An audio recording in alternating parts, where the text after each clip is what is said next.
សួស្តីបងប្អូនទាំងអស់គ្នាបាទថ្ងៃនេះសូមបញ្ចែករំលែកបន្តិចទាក់ទងនឹងការចិញ្ចឹមបកងបងប្អូនវាអាចជាបទពិសោធន៍ថ្មីថ្មោងផងខ្ញុំដែរបងប្អូនប៉ុន្តែគាត់ថាបើសិនជាមានបងប្អូនណាគាត់ចាប់អារម្មណ៍ចង់ចិញ្ចឹមបកងដែរអាចមានការប្រុងប្រយ័ត្នទុកមុនអញ្ចឹងបងប្អូនដោយសារតែខ្ញុំធ្វើទ្រុងវារៀងទាប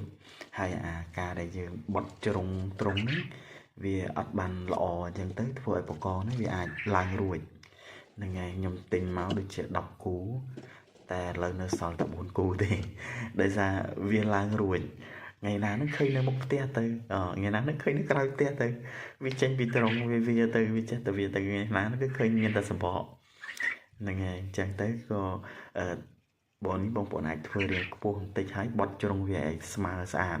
កុំឲ្យវាមានកលៈកលើនដែលអាចឲ្យវាឡើងបានព្រៃ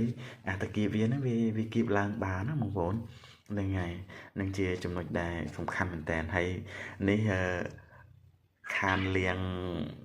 មួយខែទេបងប្អូន